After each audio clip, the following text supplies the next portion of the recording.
So hello students, welcome back. आज का topic है यूक्लिड्स डिवीजन लेमा। ये एक बहुत ही शानदार टॉपिक है, चैप्टर नंबर 1 मैथमेटिक्स का, क्लास 10th का।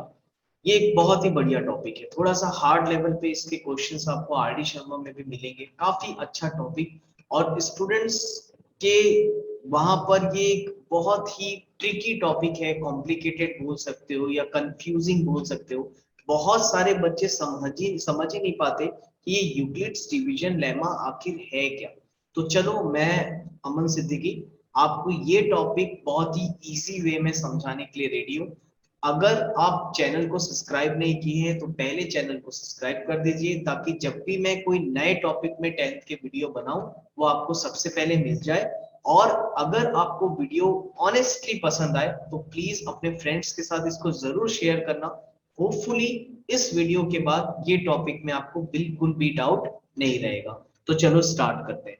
ये है हमारा टॉपिक का नाम, यूक्लिड्स डिवीजन लेमा। अब ये यूक्लिड्स डिवीजन लेमा है क्या? तो ये टॉपिक जो है ये लॉन्ग डिवीजन से आया है भाई। लॉन्ग डिवीजन अगर आपको मालूम होगा तो जस्ट मैं ये टॉपिक का इंट्रोडक्शन आपको करता हूं। चलो देखो, अगर मैं आपको बोलूं कि 7 को 2 से डिवाइड करो, अगर मैं आपको बोलूं कि 7 को 2 से डिवाइड करो, तो कैसे करेंगे? अगर लॉन्ग डिवीजन मेथड से करना है तो मुझे यहां लिखना पड़ेगा 7, यहां लिखना पड़ेगा 2, और आप ऐसे करोगे 2 3 6, तो यहां बचेगा 1, राइट। अब हम कुछ इसके नेमिंग के बारे में देख लेते हैं। जो यहाँ पर हमारे पास सामने चीज आई है ये एक्चुअल में क्या है, तो जरा देखो जरा। ये जो 7 था ये क्या था?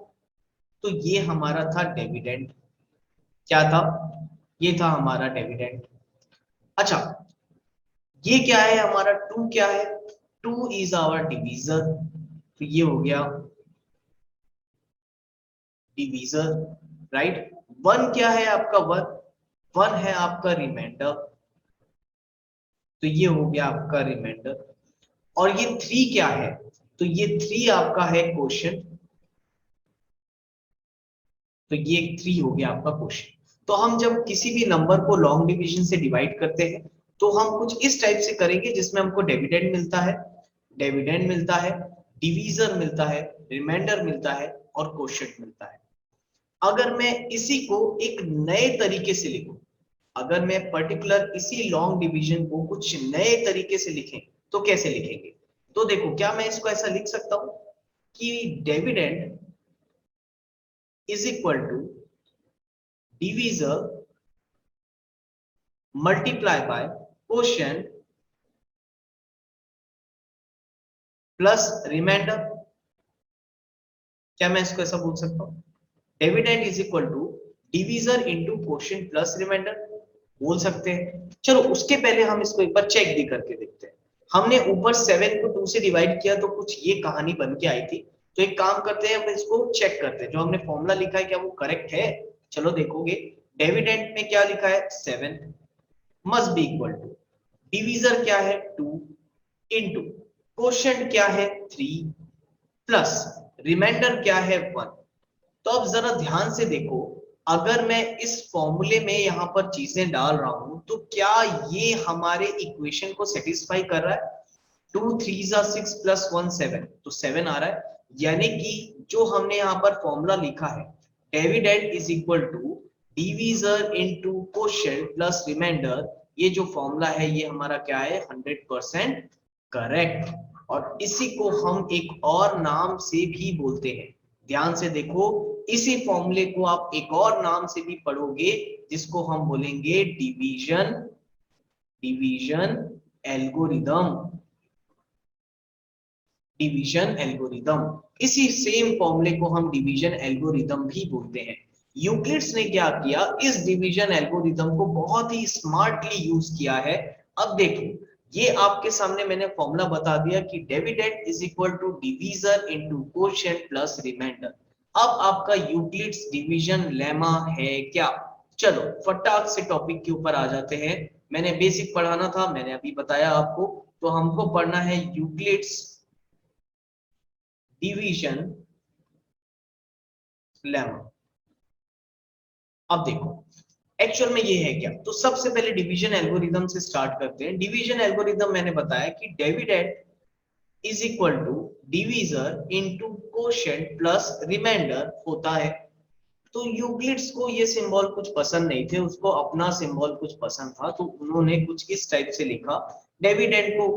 आप अपने मन से कोई भी सिंबल यूज कर सकते हो भाई, इट्स अ मैथमेटिक्स, आप अपने मन से सिंबल यूज कर सकते हो, लेकिन जनरली जो स्टैंडर्ड बुक्स हैं आर डी शर्मा वगैरह, वो जो सिंबल यूज करते हैं हम उसी सिंबल्स को लेके हमेशा क्वेश्चन बनाते हैं।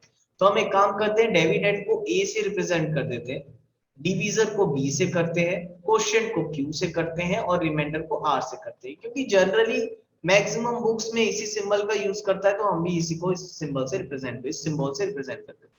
तो डिविडेंड को ए से, a is equal to divisor को बी से, क्वोशिएंट को क्यू से, रिमाइंडर को आर से। तो ये हो गया हमारा a is equal to b q plus r, right? a is equal to b q plus r. अच्छा आप एक चीज बताओ, कभी भी अगर आप कोई दो नंबर को डिवाइड करते हो, जैसे मैंने बोला 7 को हमने 2 से डिवाइड किया था, तो हमने यहाँ किया था 2 3 6, रिमाइंडर आया था 1। अब कभी भी बताओ, क्या ये रिमाइंडर, ध्यान से सुनना, बिल्कुल ध्यान से सुनो मैं क्या बोल रहा हूं, क्या ये रिमाइंडर कभी भी इस डिवीजर से बड़ा आ सकता है? फिर से सुनो, ध्यान से सुनो, क्या ये रिमाइंडर इस 2 से बड़ा आ सकता है? कभी भी नहीं। अगर ये रिमाइंडर रिमाइंडर 2 से बड़ा आ गया, जैसे ये रिमाइंडर सपोज करो 3 आ जाता, तो भाई ये कैंसिल होता ना, तो फिर हम कर देते 2 1 जा 2 फिर 1। तो याद रखना, रिमाइंडर जो है वो डिवीजर से कभी भी बड़ा नहीं हो सकता। तो रिमाइंडर क्या हो सकता है? रिमाइंडर या तो 0 हो सकता है या तो डिवीजर से छोटा रहेगा, डिवीजर से बड़ा कभी नहीं होगा। तो ये चीज हमको यूक्लिड्स भैया ने बताया। यूक्लिड्स भैया ने ये बताया, पहले तो ये बताया कि ये आपका डिवीजन एल्गोरिथम है, a is equal to b q plus r, कि dividend is equal to divisor into quotient plus remainder. और यहाँ पर रिमाइंडर की एक कंडीशन भी बता दी उन्होंने। क्या कंडीशन बताई? कि जो रिमाइंडर है वो हमेशा जो तुम्हारा डिवीजर है उससे छोटा रहेगा।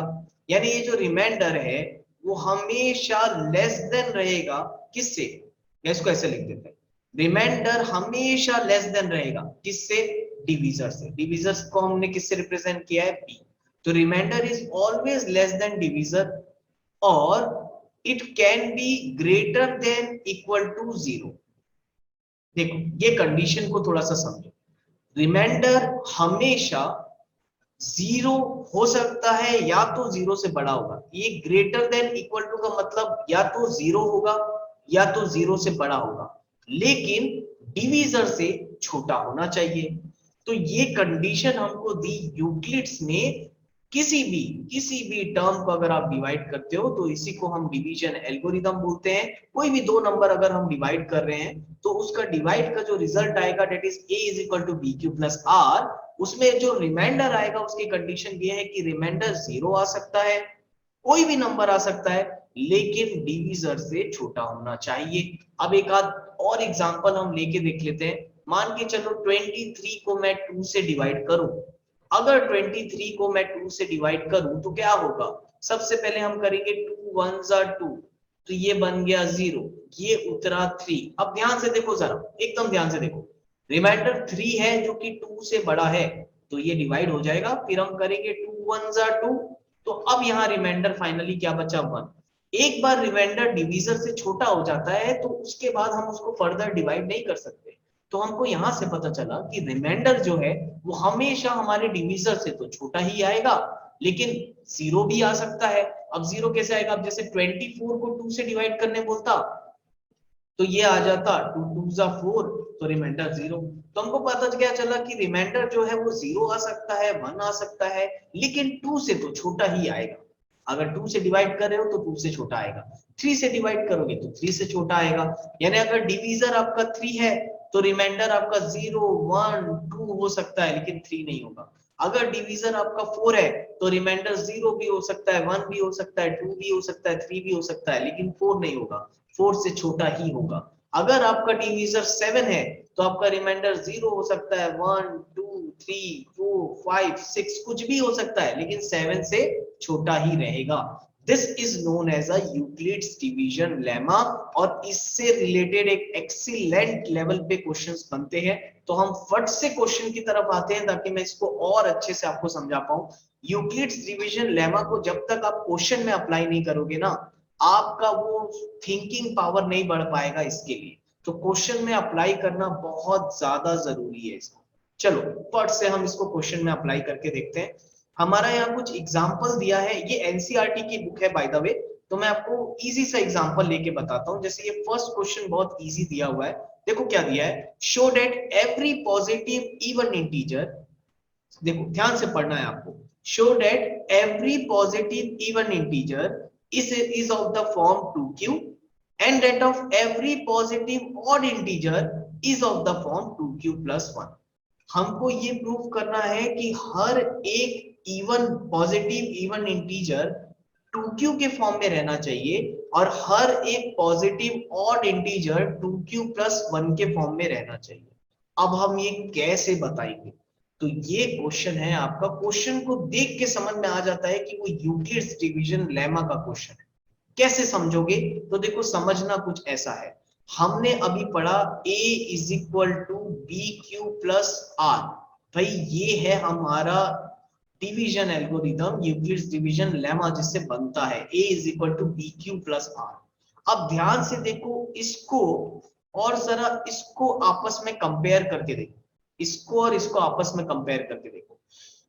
तो आप जैसे इन दोनों को आपस में कंपेयर करोगे, आप ध्यान से देखो b के जगह क्या दिख रहा है आपको। यहां पर देखो q तो है, दोनों जगह q है, तो b के जगह आपको क्या दिख रहा है? b के जगह आपको यहाँ पर 2 दिख रहा होगा, राइट? b के जगह मुझे 2 दिख रहा है और यहाँ रिमाइंडर r के जगह मुझे क्या दिख रहा है? 1 दिख रहा है। तो हमको फिलहाल रिमाइंडर की कोई यहाँ पर जरूरत नहीं होती। चलो फर्स्ट से ये क्वेश्चन बनाएंगे अपन। ये क्वेश्चन मैं ले लेता हूं, फट से ये क्वेश्चन सॉल्व करेंगे। चलो एग्जाम्पल 2 है आपकी ये एनसीईआरटी का।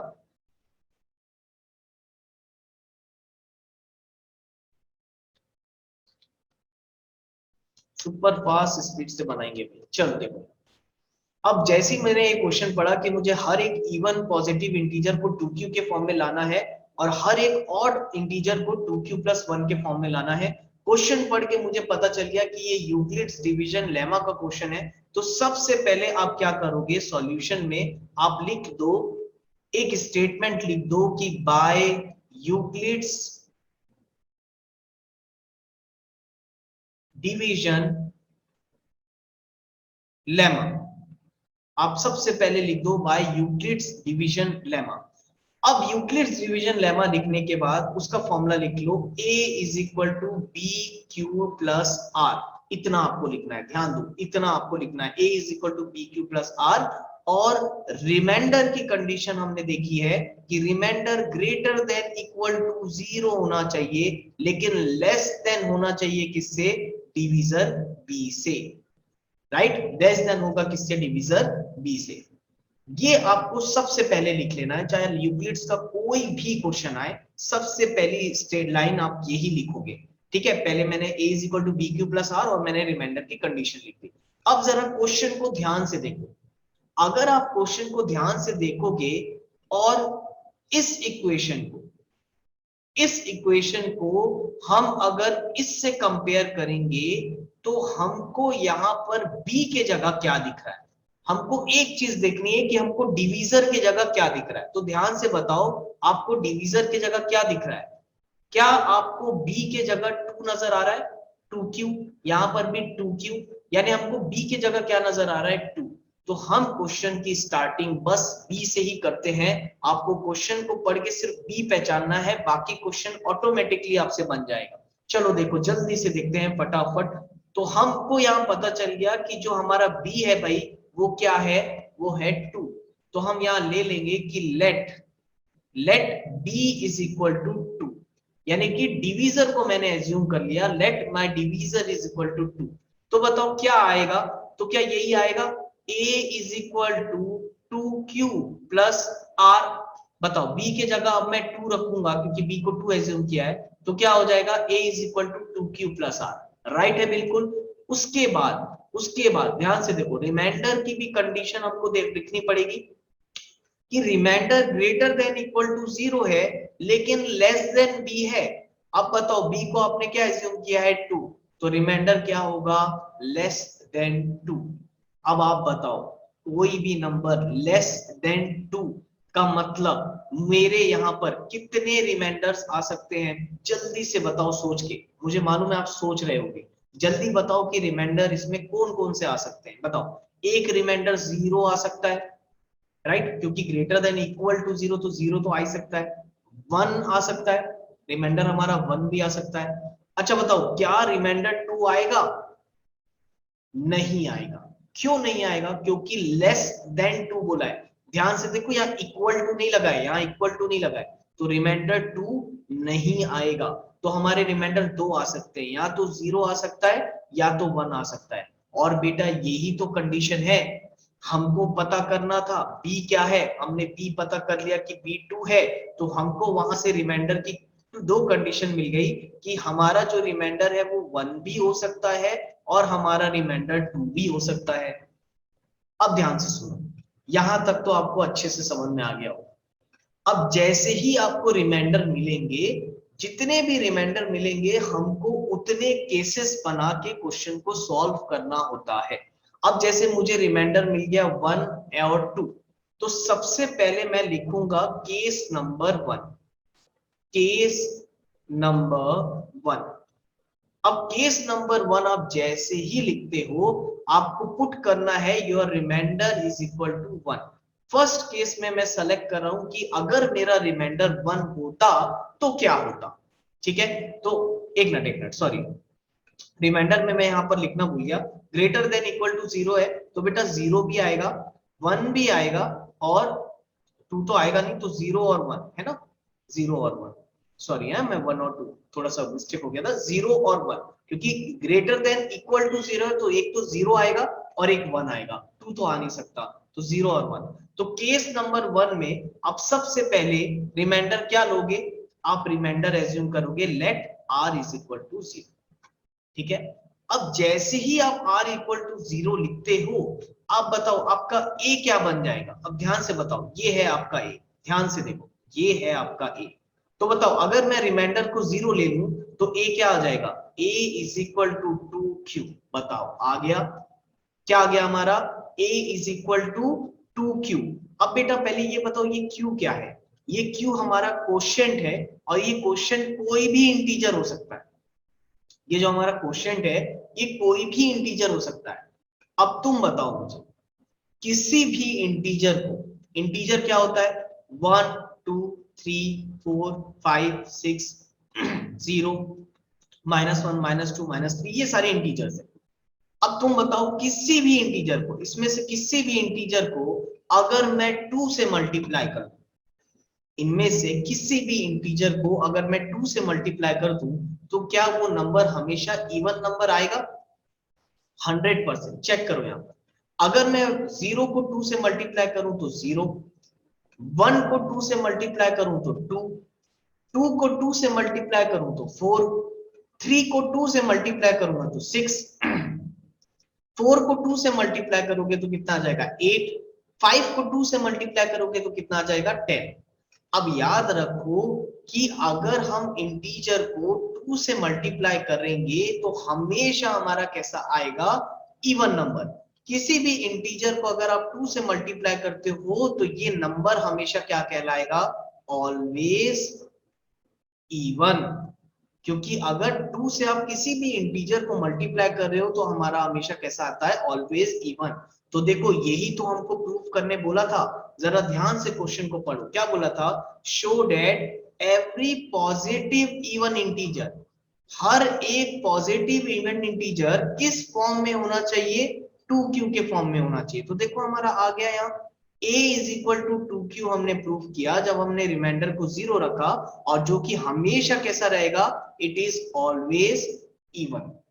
आया समझ में? सेम वैसे ही अब आप एक काम करो, केस नंबर 2 बना लो। चलो केस नंबर 2 अगर मैं ले लूं तो केस नंबर 2 में बताओ अब हम रिमाइंडर कितना रखेंगे? 1। मैंने क्या बताया? जितने रिमाइंडर आएंगे उतने केसेस बनेंगे। अब आप रिमाइंडर को 1 रख लो। अब जैसे ही रिमाइंडर को 1 रखोगे जल्दी से बताओ ए क्या हो जाएगा।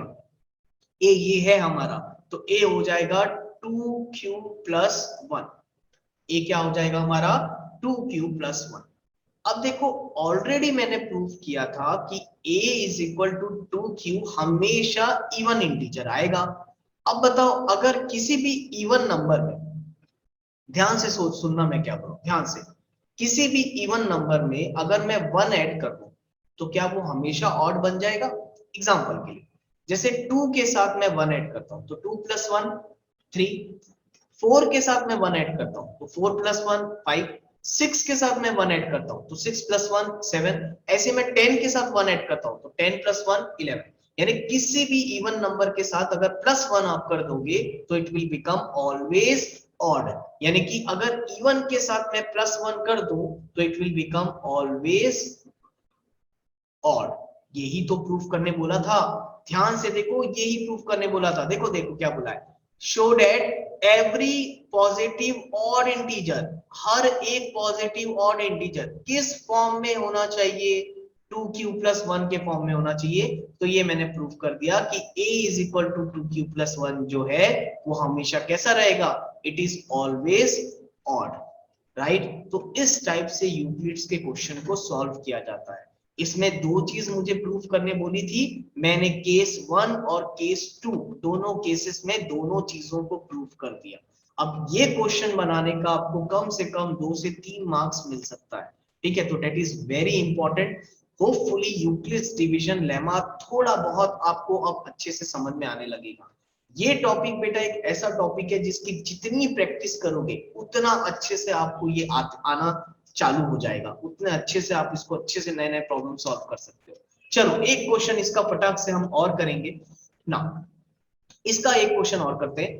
थर्ड एग्जांपल क्वेश्चन ही कर रहा हूं मैं अभी। एग्जांपल क्वेश्चन एक और दिया हुआ है यहां पर, जरा ध्यान से देखेंगे। पहले मैं इसको यहां पर पेस्ट कर देता हूं, ठीक है।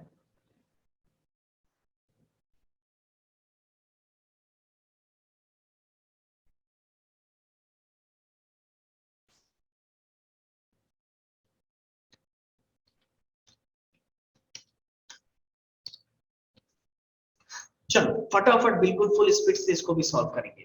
अब देखो मैंने क्वेश्चन पढ़ा, show that any positive odd integer is of the form 4q+1 और 4q+3 where q is some integer. Question को देखते साथ, क्वेश्चन को जैसे ही देख रहा हूं मुझे ये समझ में आने लग गया है कि हाँ ये यूक्लिड्स डिवीजन लेमा का क्वेश्चन है। तो हम सबसे पहले क्या करेंगे, क्या बताया मैंने आपको, सबसे पहले आप स्टेटमेंट लिख लो, by Euclid's division lemma, by Euclid's division lemma. बताओ जल्दी से बताओ क्या लिखोगे, a is equal to b q plus r, right. बताओ जल्दी से रिमाइंडर की क्या कंडीशन लिखोगे कि remainder greater than equal to 0 है और रिमाइंडर लेस देन डिवीजर है। b, remainder greater than equal to 0 and remainder is less than b, यानी कि डिवीजर। क्लियर है यहां तक, ठीक है, यहां तक हमने लिख लिया। उसके बाद मैंने आपको क्या बोला था कि इस इक्वेशन को क्वेश्चन से कंपेयर करो, इस इक्वेशन को क्वेश्चन से कंपेयर करो। तो अब आपको यहां b के जगह क्या दिख रहा है, ध्यान से देखो, आपको यहां b के जगह दिख रहा होगा 4।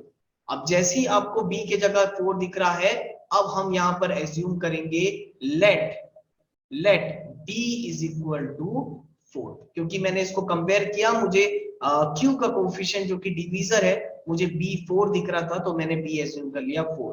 अब जैसे ही मैं b 4 एज्यूम किया, मेरी इक्वेशन बन जाएगी a is equal to 4q plus r, right. अब बताओ इसके अकॉर्डिंग रिमाइंडर की क्या कंडीशन बनेगी कि remainder must be greater than equal to 0 and must be less than what, must be less than 4, must be less than 4। अब इसके बाद मुझे तुम बताओ, ध्यान से वीडियो को पॉज करके आराम से सोचो कि रिमाइंडर क्या क्या आ सकता है। पॉज करके लिखो और खुद से बनाने की कोशिश करो, आप कर सकते हो, मुझे यकीन है आप करके देखना। चलो देखो, अगर आपने किया होगा तो देखो रिमाइंडर इसमें आपको क्या मिल सकता है, remainder is greater than equal to zero, यानी रिमाइंडर जीरो हो सकता है, रिमाइंडर वन हो सकता है, रिमाइंडर टू हो सकता है, रिमाइंडर थ्री भी हो सकता है, लेकिन रिमाइंडर अब थ्री के बाद नहीं, फोर नहीं हो सकता, क्योंकि लेस देन फोर बोला है तो फोर से छोटा लेना है। तो जीरो वन टू थ्री, कितने रिमाइंडर्स आए, टोटल चार रिमाइंडर्स हमारे पास आ गए। मैंने अभी आपको इसके पहले बताया था कि जितने रिमाइंडर्स आएंगे उतने केसेस हमको बनाने पड़ जाएंगे। तो अब हमको इस क्वेश्चन में कितने केस सॉल्व करने पड़ेंगे, चार केसेस। फुल स्पीड से सॉल्व करते हैं। चलो सबसे पहले हमारा हो गया case number one. Case number one, case number one, जब रिमाइंडर जीरो होता तो क्या होता, तो तुम बताओ। अगर रिमाइंडर जीरो होता तो ए क्या हो जाता, जस्ट रिमाइंडर को जीरो रखो तो क्या हो जाता, फोर क्यू प्लस जीरो, यानी कि ए हो जाता फोर क्यू, राइट और नॉट।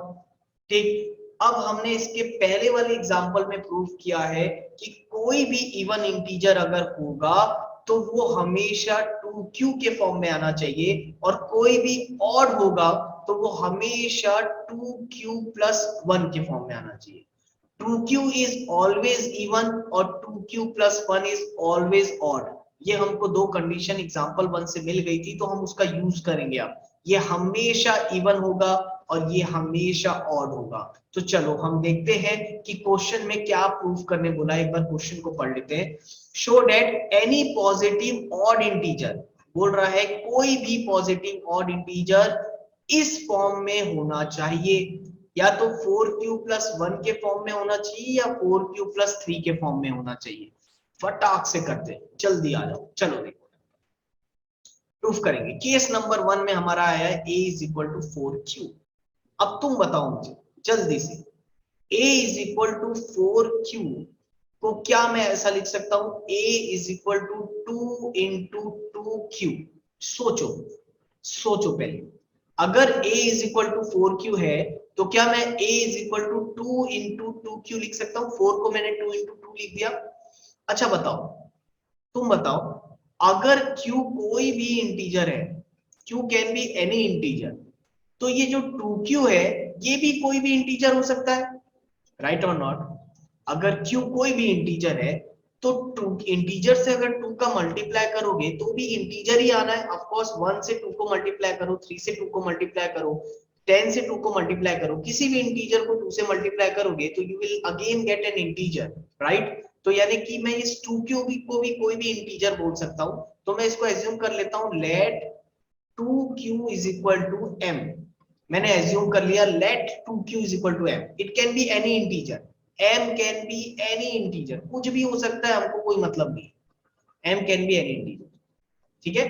तो अब तुम बताओ, क्या मैं इसको ऐसा लिख सकता हूं, a is equal to 2m, क्योंकि 2q कोई भी इंटीजर हो सकता है, यानी लेट इट बी m, तो मेरा आ गया a is equal to 2m। अब तुम बताओ, अगर a is equal to 2m है where m can be any integer, तो हमको मालूम है कोई भी इंटीजर 2 से मल्टीप्लाई होगा तो ये हमको कैसा मिलेगा, ऑलवेज इवन। कैसा मिलेगा, ऑलवेज इवन, ठीक है। तो ये मैंने फर्स्ट बिट प्रूफ कर दिया कि a is equal to 4q जो होगा, ध्यान से देखो, a इज इक्वल टू जो 4q होगा ये हमेशा कैसा रहेगा, ऑलवेज इवन। ध्यान देखना, मुझे ना इस बार इवन वाला पूछा नहीं है क्वेश्चन में, मुझे ऑड वाला पूछा है, लेकिन तब भी मुझे चारों केसेस सॉल्व करने पड़ेंगे, तभी तो प्रूव होगा ना। देखो फर्स्ट केस में रिमाइंडर जब जीरो था तो a is equal to 4q मेरा एक इवन फॉर्म में आया। देखो वो यहाँ पर नहीं है, क्योंकि यहाँ ऑड प्रूफ करना है तो ऑड में यही दोनों आना चाहिए, इसके अलावा कुछ नहीं आना चाहिए। तो इवन मेरा 4q आ गया है। चलो नेक्स्ट, फटाक से नेक्स्ट बताओ। अब केस नंबर 2 क्या हो जाएगा, केस 2। अब बताओ केस 2 क्या होगा, जब मैं रिमाइंडर को कितना लूंगा, 1। अब बताओ जैसे ही तुम रिमाइंडर को 1 लेते हो क्या लिखोगे, a is equal to 4q plus 1, right, a is equal to 4q plus 1।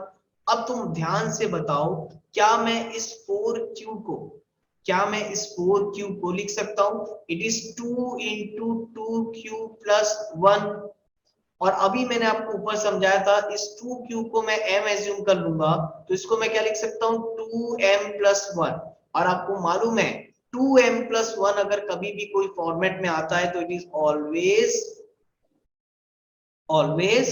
Odd, right. 2m+1 में अगर कोई भी टर्म आता है तो इट इज ऑलवेज ऑड, ये हमने एग्जांपल 1 में प्रूव किया। तो देयरफॉर क्या मैंने ये प्रूव कर दिया कि ये जो मेरा a is equal to 4q+1 है, ये हमेशा क्या रहेगा, ऑलवेज ऑड। कैसा आएगा, ऑलवेज ऑड। तो देखो ध्यान से देखो, मैंने क्वेश्चन का पहला बीट प्रूफ कर दिया। मुझे इसने बोला था कि अगर कोई भी पॉजिटिव ऑड इंटीजर है तो वो हमेशा 4q+1 या तो 4q+3 के फॉर्म में आना चाहिए। तो देखो मेरा यहाँ पर 4q+1 को मैंने ये प्रूफ कर दिया कि ये हमेशा कैसा आएगा, इट इज ऑलवेज ऑड। तो ये मैंने फर्स्ट केस नंबर 2 से इस क्वेश्चन का फर्स्ट बीट तो मेरा प्रूव हो गया। अब एक काम करते हैं, जल्दी से हम केस नंबर 3 में आ जाते हैं। ठीक है, केस नंबर 3 में आ जाते हैं भाई। चलो केस नंबर 3 में हमको क्या करना है कि रिमाइंडर को रखना है r इज इक्वल टू 2। अब बताओ अगर मैं r इज इक्वल टू 2 रखूंगा तो a क्या आ जाएगा, a is equal to 4q+2, यही आएगा। अगर मैं थर्ड केस में रिमाइंडर को, क्योंकि अब मुझे 2 रखना था तो मैं 2 रखूंगा तो a is equal to 4q+2। अब तुम बताओ, जल्दी से बताओ, क्या ये दोनों में से 2 कॉमन फैक्टर ले सकते हैं? बिल्कुल ले सकते हैं, 2 कॉमन ले लो तो क्या आ जाएगा 2q+1। अब तुम बताओ, ध्यान से देखो और ध्यान से तुम बताना मुझे, क्या ये 2q+1 कोई भी इंटीजर हो सकता है? ऑफ कोर्स ना। अगर q कोई भी इंटीजर है, 2q कोई भी इंटीजर है, तो 2q+1 भी कोई भी इंटीजर हो सकता है। तो मैं एक काम करूंगा, इसको पर्टिकुलरली मैं एक एज्यूम कर लेता हूं value, let it be m, let it be m। इसको रब कर देते हैं भाई फटाफट। अच्छा अगर आपको नोट डाउन करना है तो वीडियो को पॉज करके आप नोट डाउन कर सकते हो, है ना। चलो नाउ देखो ध्यान से, क्या आ गया मेरा थर्ड केस में, a is equal to 2m। अब तुम बताओ, ध्यान से बताओ, फर्स्ट एग्जांपल में प्रूफ किए थे कि a is equal to 2q या 2m के फॉर्म में कोई आएगा तो ये हमेशा क्या रहेगा, ऑलवेज इवन। यानी कि क्या मैं अब ये ध्यान से बताओ, क्या मैं ये बोल सकता हूं कि मेरा ये जो a is equal to 4q+2 है, ये हमेशा कैसा रहेगा, it is always even, right. क्यों? क्योंकि उसको अगर हम फर्दर ऐसे सॉल्व करके देखेंगे तो ये 2m के फॉर्म में आ जाएगा विच इज ऑलवेज इवन। तो a is equal to 4q+2 हमारा हमेशा कैसा रहेगा, इवन नंबर रहेगा। अब जल्दी से लास्ट केस कर लेते हैं, फिर इस वीडियो को एंड करेंगे। तो case number 4, case number 4, case number 4 में हमको रिमाइंडर लेना है 3, रिमाइंडर लेना है 3। फटाक से बताओ कैसे करेंगे, एकदम जल्दी जल्दी। तो ये हो जाएगा a is equal to 4q+3। अच्छा अब ध्यान से बताना मुझे, क्या मैं इस 3 को ऐसा लिख सकता हूं, 4q+3 को हम ब्रेक कर देते हैं, 3 को ब्रेक करके लिख सकता हूं 2+1, ऑफ कोर्स लिख सकते हैं। 3 को ब्रेक करके मैं लिख रहा हूं 2+1। अब जरा बताओ जल्दी से, क्या इसमें से मैं 2 कॉमन ले सकता हूं, ये दोनों में से क्या मैं 2 कॉमन ले सकता हूं? बिल्कुल ले सकते हैं। तो ये आ जाएगा a is equal to 2 common ले लो तो ये आ जाएगा 2 2 जा 4, तो 2q+1, राइट और नॉट, +1। अब बताओ, it can be any integer. अब तुमको ये बातें समझ में आने होगी एकदम अच्छे से, ये कहानी अब तुमको धीरे धीरे डाइजेस्ट होने लग गई होगी। अब 2q+1 can be any integer, तो मैं उसको m बोल सकता हूँ। तो ये आ गया मेरा 2m+1 के फॉर्म में। अब ध्यान से बताओ, क्या यही वो फॉर्म था जिसको हमने प्रूव किया था, it is always odd, right. तो ये हमारा प्रूफ हो गया कि हमारा 4q+3 जो है ये हमेशा कैसा आएगा, इट इज ऑलवेज ऑड। ध्यान से देखो, हमको बोला गया था कि जब कोई भी पॉजिटिव ऑड इंटीजर, जब आपने b4 लिया होगा तो उसमें जो ऑड इंटीजर आए होंगे वो या तो 4q+1 के फॉर्म में होना चाहिए या 4q+3 के फॉर्म में होना चाहिए। तो ध्यान से देखो, हमने प्रूव कर दिया। फर्स्ट केस में सॉरी सेकेंड केस में हमारा आया था 4q+1 जो कि ऑड आया था, और लास्ट केस में, फोर्थ केस में हमारा जो आया है ये 4q+3 के फॉर्म में, वो भी हमारा ऑड आया है। यानी कि जब मैं b को 4 लिया था तो टोटल 4 केसेस बने, जिसमें से 2 केस में ऑलवेज इवन आया है और 2 केस में ऑलवेज ऑड आया है, और जो ऑलवेज ऑड आया है वो बिल्कुल इसको मैच कर रहा है, 4q+1 और 4q+3, हैंस प्रूव्ड, राइट। और ये क्वेश्चंस कोई ऐसे वैसे नहीं है, कम से कम 4 मार्क्स के लिए बोर्ड एग्जाम में आ जाएंगे। तो आप इस टॉपिक को अच्छे से समझो, अगर समझ में ना आए तो एक बार इसको दोबारा फिर देखना, तो आपको और चीजें जो आपकी छूट गई होंगी सुनते सुनते, वो आपको और अच्छे से समझ में आने लग जाएगा। ठीक है, तो एक अच्छी सी क्लास को एंड करते हैं यहाँ पर। अगर वीडियो पसंद आए तो वीडियो को सब्सक्राइब, चैनल को सब्सक्राइब कर लेना, अपने फ्रेंड्स के साथ शेयर कर लेना। और मैं आपको यहाँ एक और इम्पोर्टेंट इंफॉर्मेशन देता चलूं कि हम लोग की स्कॉलर्स इंस्टीट्यूट की क्लास 9th एंड 10th की ऑनलाइन क्लासेस चलती हैं, जिसमें बच्चे हर जगह से ज्वाइन कर सकते हैं और वो ऑनलाइन क्लासेस अटेंड कर सकते हैं। ऑनलाइन क्लासेस में पूरी एनसीईआरटी आपको कंप्लीट कराई जाएगी, प्रीवियस ईयर क्वेश्चंस कराए जाएंगे, आरडी शर्मा के क्वेश्चंस कराए जाएंगे, यानी कि 100% आपकी बोर्ड की तैयारी हो जाएगी, फिर चाहे आप बेसिक मैथ्स वाले रहो या फिर आप स्टैंडर्ड मैथ्स वाले रहो, राइट। और कोई एडमिशन फीस नहीं है, और अगर आपको पसंद ना आए क्लासेस 1-2 वीक में, तो आप बिना कुछ फी पे किए भी लीव कर सकते हो। ऑनलाइन क्लासेस जो रहेंगी वो जूम ऐप में चलेंगी। 9th एंड 10th की 3 सब्जेक्ट्स हैं, maths, science and social. Science में फिजिक्स, केमिस्ट्री, बायोलॉजी तीनों सब्जेक्ट्स हैं। मैथ्स मैं खुद लेता हूँ, फिजिक्स और मैथ्स वहां मैं पढ़ाऊंगा। और आपकी ये क्लासेस बहुत ही शानदार चलती हैं जूम ऐप में। उसमें थोड़ा सा डिसिप्लिन हो सकता है, आपका मेरा इंटरेक्शन रहेगा, तो वहां आपकी अंडरस्टैंडिंग लेवल और बढ़ेगी। अदरवाइज मेन टॉपिक के वीडियोस यूट्यूब में तो मेरे आते ही रहेंगे। ठीक है, तो चलो आज के लिए इतना ही, आज के लिए क्लास को एंड करते हैं। Thank you class.